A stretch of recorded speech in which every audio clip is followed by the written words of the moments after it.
Hello પોરબંદરવાસીઓ, કેમ છો બધા? તો મિત્રો, આજે હું આવી ગયો છું પરમાનન્ટ સ્ટીલની અંદર.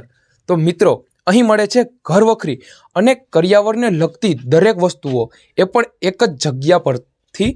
તો મિત્રો, વસ્તુઓની વાત કરીએ તો તાંબુ, પિત્તળ, કાંસુ, સ્ટીલ, નોનસ્ટિક વગેરે જેવી તમામ આઇટમો તમને અહીં મળી જશે. એ સિવાય વાત કરીએ તો ચૂલા, બાજોટ, પાણીની બોટલ, લંચ બોક્સ, દૂધ ભરવાના કેન અને મિત્રો આ સિવાય ઇલેક્ટ્રોનિક વસ્તુઓની વાત કરીએ તો ઇલેક્ટ્રોનિક વસ્તુઓની અંદર મિક્સર, પારસી, ગ્રાઇન્ડર, સેન્ડવિચ મશીન એ પણ તદ્દન વ્યાજબી ભાવે અને A1 ક્વોલિટીની અંદર. તો મિત્રો, આવવા અને જોવાનો કોઈ ચાર્જ નથી. તો મિત્રો, રાહ કેની જુઓ છો? જલ્દીથી મુલાકાત લો પરમાનંદ સ્ટીલની. વધારે માહિતી માટે સંજયભાઈ ભોગેસરાનો કોન્ટેક કરો. એડ્રેસ અને મોબાઈલ નંબર તમને નીચે ડિસ્પ્લે પર દેખાતા જ હશે. તે સિવાય એડ્રેસની વાત કરીએ તો બાયપાસ રોડ, સતિયાઈ માતાજી મંદિરની એક્ઝેટ સામે, બોખીરા, પોરબંદર.